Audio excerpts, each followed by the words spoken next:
Kwanza tuwape taarifa Watanzania wote kwa ujumla, Waislamu na wasiokuwa Waislamu, kwamba hija mwaka huu imekuwa ni hija nzuri, imepita katika mapito mazuri, na kama walivyosikia taarifa mbalimbali ambazo zimetoka kupitia nyinyi waandishi wetu wa habari na kupitia viongozi wetu tuliokuwa nao, viongozi wa Beitha Tanzania Hajj Mission na sisi viongozi wengine wa kidini na taasisi mbalimbali, wameona hija ilivyokwenda vizuri na tumemaliza vizuri. Walillahi alhamdu, tumeweza kuja tena kumaliza ziara katika mji huu wa Madina, al-Madinatul Munawwara, na vile vile ziara imekwenda vizuri, na sasa hivi watu wanakupuka kurejea nyumbani. Wito wangu kwa Waislamu wajiandae na hija ijayo ambayo imeshaanza maandalizi yake. Nadhani eneo hilo ataeleza Raisul Beitha ambaye tunaye hapa kwamba sasa ni wakati wao wa kujiandaa na masuala ya hija. Yale masuala ya kuchelewa alafu inafikia mahala wanawatia tabu viongozi wa taasisi, ni kwa sababu ya kutofuata mwongozo na maelekezo ya viongozi wanaotuongoza katika masuala ya hija.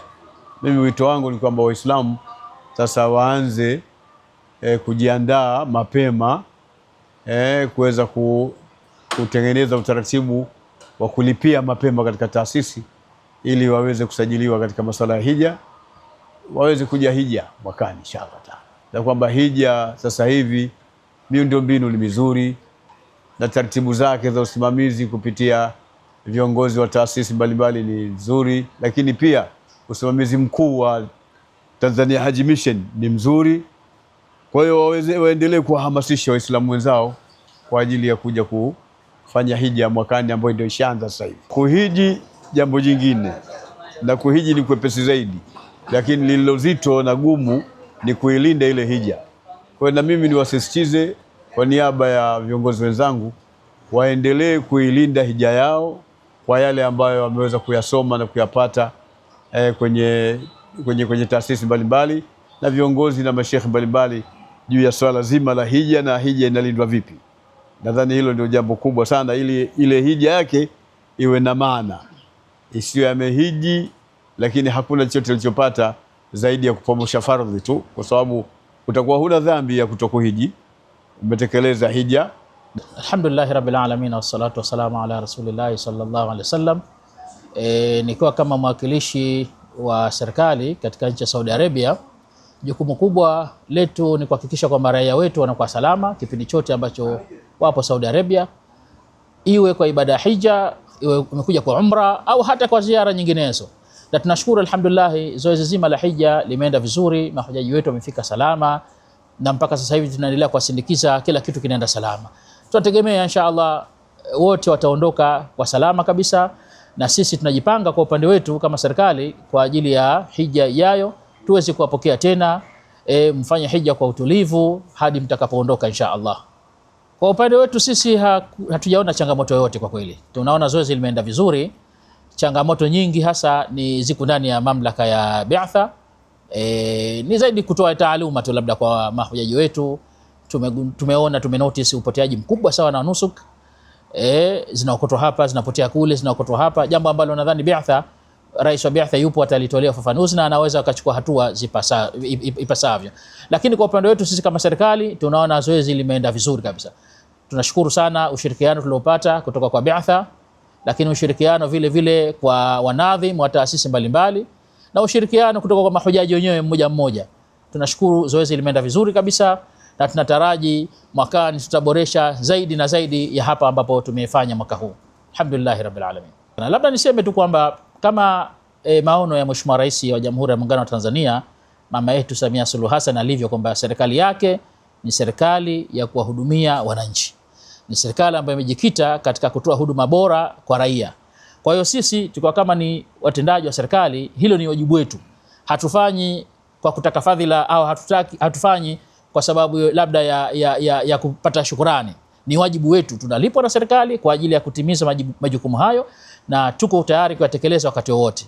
Mtanzania anapofika hapa ni raia wetu, haijalishi kama amekuja kwa ibada au amekuja kwa biashara au kwa shughuli yote, na lolote ambalo likimfika liko ndani ya uwezo wetu, sisi tutajitahidi kabisa kuweza kuhakikisha tunalitatua ili mambo yake yaende vizuri. Kwa hiyo taswira nzuri hii au yanayozungumzwa kwa vizuri ni kwa mujibu wa sera na miongozo na maelekezo ya Mheshimiwa Rais, na sisi kama maafisa wake, watendaji wake, tupo tayari kuyatekeleza.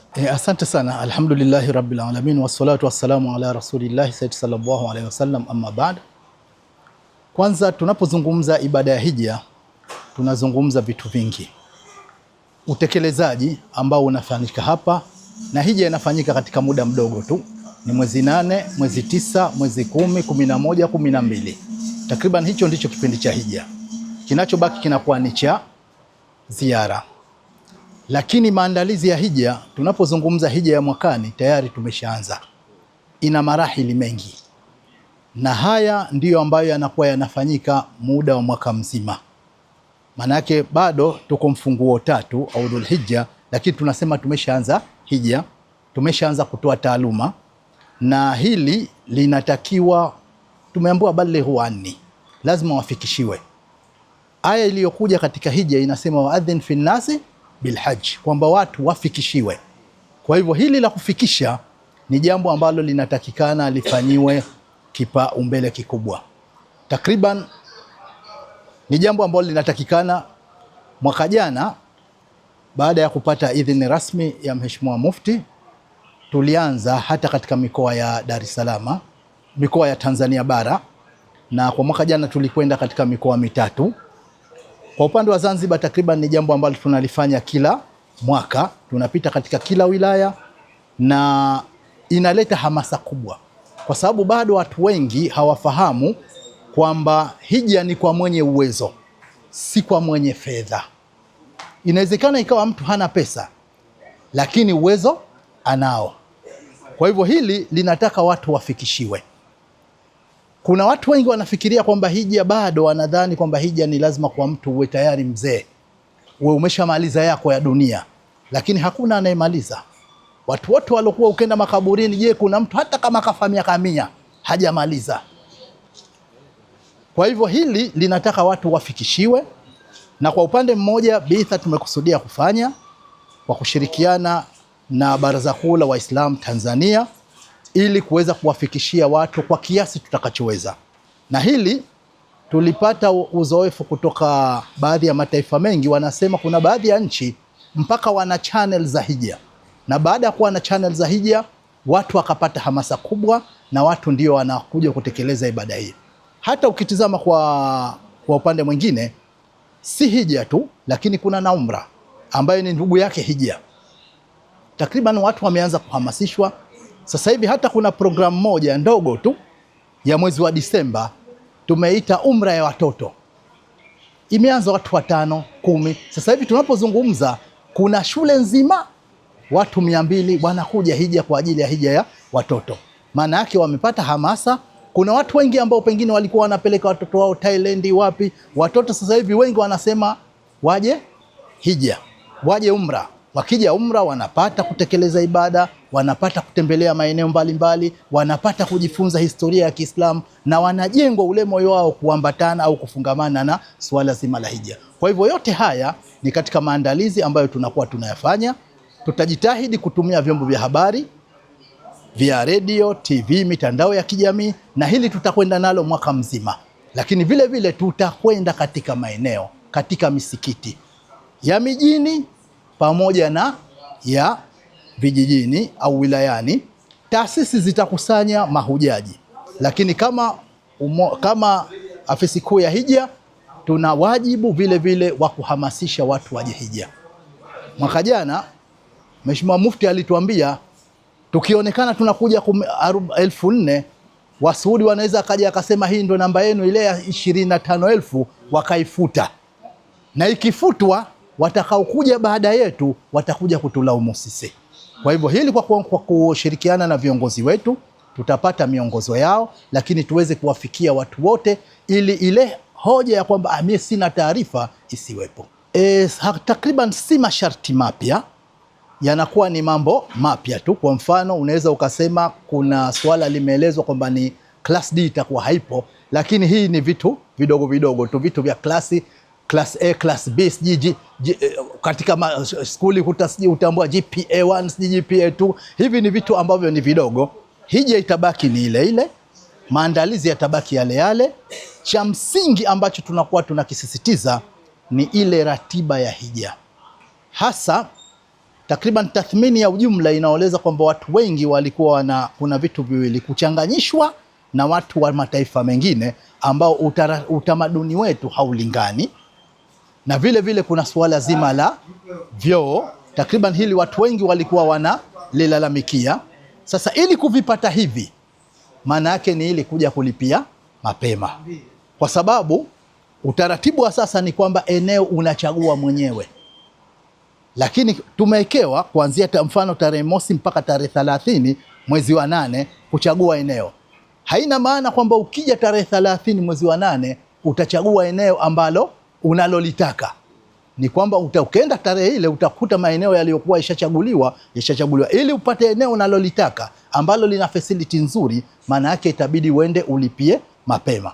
Na unalipia mapema, unalipia location kwamba hapa ndipo ninapopataka, lakini vile vile unatakikana baada ya siku zisizozidi 5 ulipie na mahema.